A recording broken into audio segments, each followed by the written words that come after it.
از گوشه دعای حضرت محمد صلی الله علیه و سلم و جمیع حضرات پیغمبران، خدایا روح پیران و استادان، پدران و مادران، جمیع گذشتگان منزل و مکان، اهل صدقات احسان، این جماعت حاضرین و غایبین از گوینده لا اله الا الله محمد رسول الله در رحمت و مغفرت آغوشته گردان.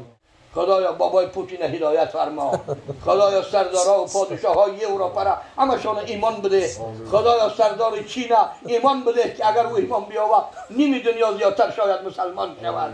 خدایا تمام سرداران جهان و پادشاهان جهانگیر ایمان بده، هدایت کن به دعای پیغمبران. خدایا به حرمت ادعونی استجب لکم، هدایت شدگان را به وعده قرآنی و یثبت الله الذین آمنوا بالقول ثابت فی الحیات الدنیا و فی الاخره ثابت و محکم و استوار بدار. پیامبر اسلام درود خداوند بر او باد می‌فرمایند حجامش شفای امتی من است. شما اگر از بیماری‌های فشار بلندی، استرخان دراز، رادیکولیت، پروستات، گریژا، روماتیسم، بیماری‌های سیستم خونگرد، فشار خون، بیماری‌های دل، درد سینه، تنگی نفس، درد سر و درد چشم و یا اینکه خیرگی چشم و اینچنین از وزن زیاد یا اینکه کم وزنی رنج میبرید، حتما در رقم‌های روی اکران بوده در تماس باشید. بختیار حجامه در خدمت شما است. سراغای ما شهر مسکو، ورخناپولیا، دام 48 در نزدیکی بازار صدوات. حتما در رقم‌های ما در تماس برایید. 20 سالها تو هم صحبت‌های ما بود تکثری بعد ما اونجا که با بودیم تا خواب رفتن حضرت رو می‌دیم بعد میریم. گفتم بیاین همین حضرت بالا همین جوگا هم شب خواب رو من با یگان مذهب دیگه اعتقاد دین شریعت تقوا و ولایتش ندارم.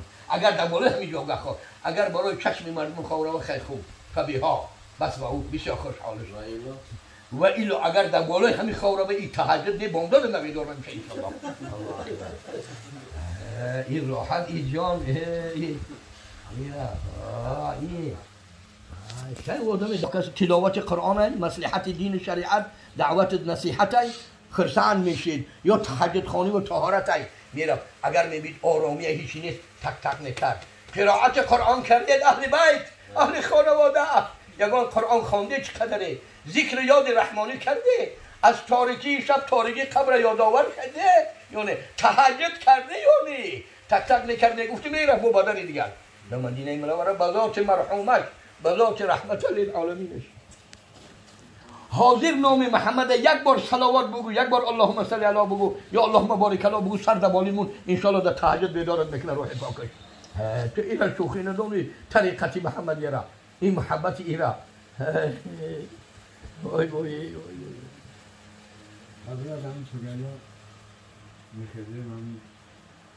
وای بعضی وقت در نماز بامداد همون جای فرض خواندن تا نماز اشراق خواندن از نماز نخیستن، یعنی با تلاوت قرآن و ذکر خدا مشغول شدن.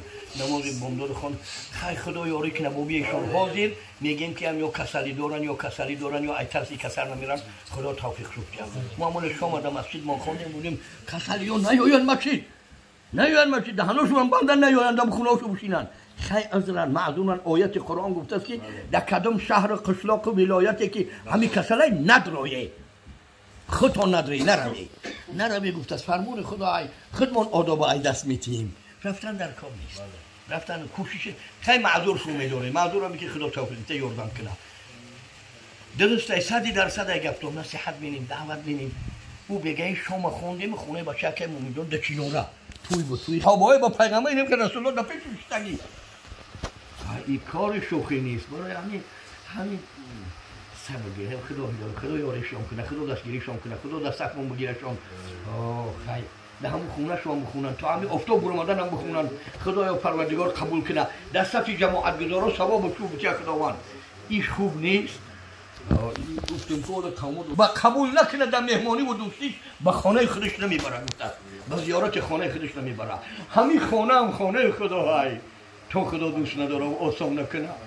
او خیلی سختی نه خیلی برشو اینه یک چپره در خونش همون وقت بامداد برای تک تک بو بیابرم نبره نون بزنم بینم که غمی حمزه خراب بود. نه این را بین اگر هم نتونست میگو خدا اولیاش خدا مشایخش خدا به عرش بر برسونه حبشه. یکی گفت نمیتونم دیدت نمیتونم. مسلمانی صحابه درجه صحابه را یافت. یکی گفت در پیشم کم بتوکی غمی حمزه خراب بود. نه خدا واصلت السیر بسترا حتی بلغت المنا. روز رفتن را چسبانیدم به شب رفتن، حتی رسیدم مقصدها را. روز کمی کرد گفته است ای شوکندم، ای ساعت شوکندم، در زندگانی و در طاعت عبادت و بندگی زدم. این در خونه دعا کردن در کار. او بعضی مشایخ کتاب میاره که یک آدم یک حرف قرآن یا وظیفه قرآن یک روز یا 2 روز یا 3 روز یک کودک نتونست است، استاد شو شیخ شو شوق است 3 شب روز هم پیش خدا در تهجدش گریه کرده است. بی بیدار شده است. بابا چی سبب است؟ گفته است یک فرزند مسلمان 3 روز یا آیت قرآن بالا رفته نمیتونه، یا خطا ایمانه یا ایوان خدا یارش کنه زبان شو میکنه. ایمان بی رحمه ببین برای یک آیت قرآن زبانش رسیدن. یک کس ای خونش با مسجد به خانه خدا هر یک قدمش 10 ثواب، هر یک قدمش 10 گناه مغفرت، 10 ثواب کتابت، 10 درجه آب و روح بلند میشوه. رفتن و آمدنش، هم رفتنش حساب هم آمدنش. خیلی چیکار کنیم؟ چیکار کنیم؟ مسجد نبود نماز روا بود، مسجد چید نماز قضا چید. مسجد تو نبودن اینقدر آب و روح و اینقدر آبادی و ملایمی و آبی گرم دیگه و راحت و فراغت نبود. نیک همه در مسجد بود، همه در عبادت بود. اینقدر فراغت و آرامی و راحت و فراغت و آرامی شد. استادم در پیش همه عالم و استاد مخوندنی بود. خیلی دعای حضرت قاضی داملا عبدالرشید علیه رحمه، حضرت مولانا، حضرت مولوی، حضرت دیگر همه را تا 45 50 سالگیش درس خوند. سومکش نداشتش. ایریگر بعد شنبه هر روز 10 سوم 20 سوم ایش 10 سوم 20 سوم ایش خراجات کرده رفته و اومدن. یک آدمی که 100 کیلو زیاد 120 تا 130 کیلو زیاد نمی تیکوچو میشید ماشینم که پرا میشید. اول تاکسی ها میرگر بسیارش تیکو بود. من تو وقت قبلی کم هم پلی تاکسی را میرو حضرت بگدو وقت دعا کنه نم پیش میشونده و قفانا نبرده رو حضرت آقی یکی اوکی ای عالم 400,000 این عالم در اینجا خواه بودنش ای عبادتی خودمون به علم جاهل به 1000 بار بهتره. یا فتوی مسئله طلاق یا حلال یا حرام یا فرض یا واجب دادن این فرزندای بهترین قاضی داملا عبدالرشید علیه رحمه، علمای بهترین آخر عصر. من حال میرم کسی تو لطفیشتوس بعضی هاش هست ای خودش ای قول عبدالحمید مولانا عبدالحمید پسرشون گوشو میرم نگاه میرم گوششون میرم. این به قدر این چیزا این خلط ما نرسید به قدر این چیزا نه آورده. نام مسلمونیش نمیدون فامیلش پاراخوه تفسیر نوشته است لذت میبرید لذت میبرید. این ایمان آورده است شوهر عرب کرده است کتاب نوشته است داخل. من نمیدونم چوپی چندم شد چند چوب کرد یکی همو علما و مفتیا و قاضی های روسیه 200 میلیون اتحاد روسیه را مفتیا و قاضیاش گفته است که این برای 200 میلیون اهالی روسیه کمه. جوان مردایی باشن که همین را پی هم چوب کردن بگیرن که کمه. شاید که برادرای نصرانی و یهودی ما از همین فرزند خودشان مثال بگیرن عبرت بگیرن سبب هدایتشون شود. و هم میخوانی و مغز قرآن با به زبانی همون اسلویانی که اونشون میگنده ای 100 سال کمی کم پیش بسیار زبانی شیرینی همیتا کشیده لحجویه.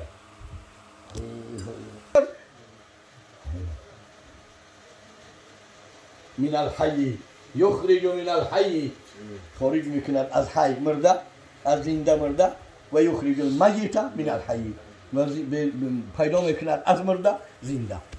اینا بعضیا با تخم بردن بعضیا با دونه گندم جو اینا بردن مردگی قاقای هیچ جنبش حرکت نداره که در خاک بپرچه چیکار میکنه زنده میشوه. یا تخم درونش چوجا خودش چی مردگی یا آب انسان نسل آدمی زاد. یکی بسیارا با تفسیر بردن که از مسلمان کافر به دنیا آمده و از کافر به دنیا مسلمان آورده به علم حکمتش. سوره بقره دعای حضرت ابراهیم همه فرزندان هم مسلمان کن گفت بعضی ها مسلمان میشوند و بعضی ها کافر پیدا میشوند از رسول تو. قصه قرآنی در این برای تسلیه دل امت محمدی که ای فرزنداتون کدام معاذ الله اگر بیدین شد خدا نشان ندهد ذکر خفه نشی. حضرت بابا ابراهیم بابا من دعا کرد ذریات ما همش مسلمان کن گفت بعضی هاش مسلمان میشوند. قصه قرآن سوره بقره بعضی هاش مسلمان نمیشوند. قضا و قدر علم حکمت خدا سابقا سبقت کرده است رفت است در شأن آنها.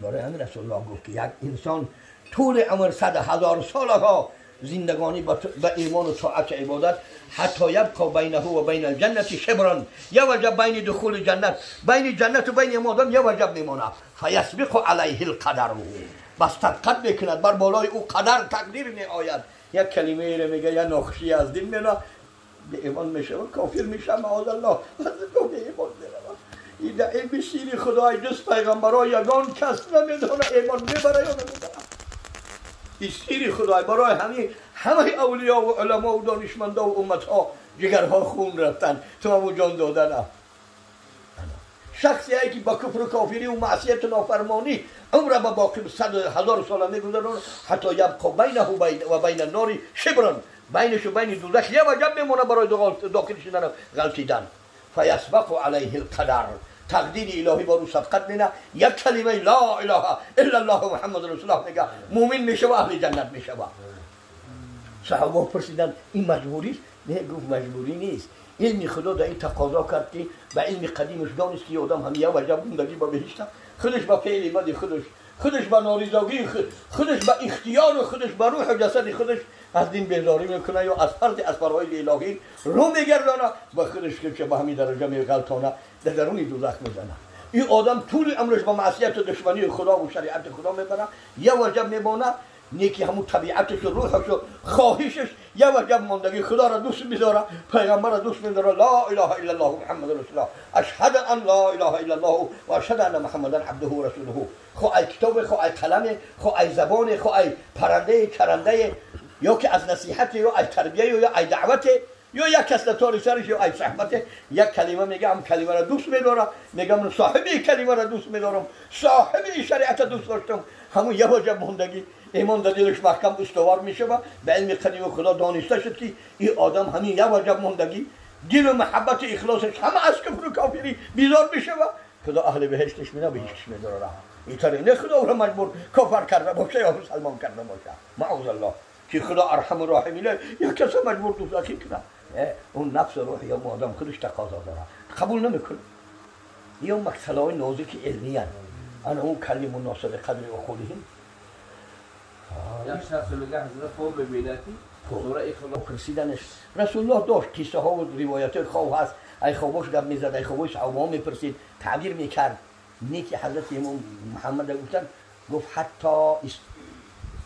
حتی فرغنا من الیقظه مونی هم بیداری تو عبد کنیم با بخوانه برای مولی همین بیداری تو سوال جواب شبت کنیم این خواب او خواب دید رفت یک گوشتی سگ آورد گوشتی خره او در دیگش دوشونده سبت پلی حچه آورد داد تو به همین فرض ایگردن همون ساقید میگردونی من حالی اگر مفتی ها قاضیم کنن تو را پوست هم کنه میگیرم تو این شریعت بازی چای با یک خواب این خواه اینجا این دنیا بیداریه نیتی همین بعد دیگه سلسلهش میتیانه دیگه نقص بشمینه گوشتی سگ آورده بود گوشتی خر خوبه 100,000 توبه که تو همین دیگه در دنیا مسلمان ایماندار نمون اما در گوشتی سگ خوب تو شأن شرف مسلمان با او درجه پس بودی که دیگه یه آدم یافت نشیدم را نام بچه او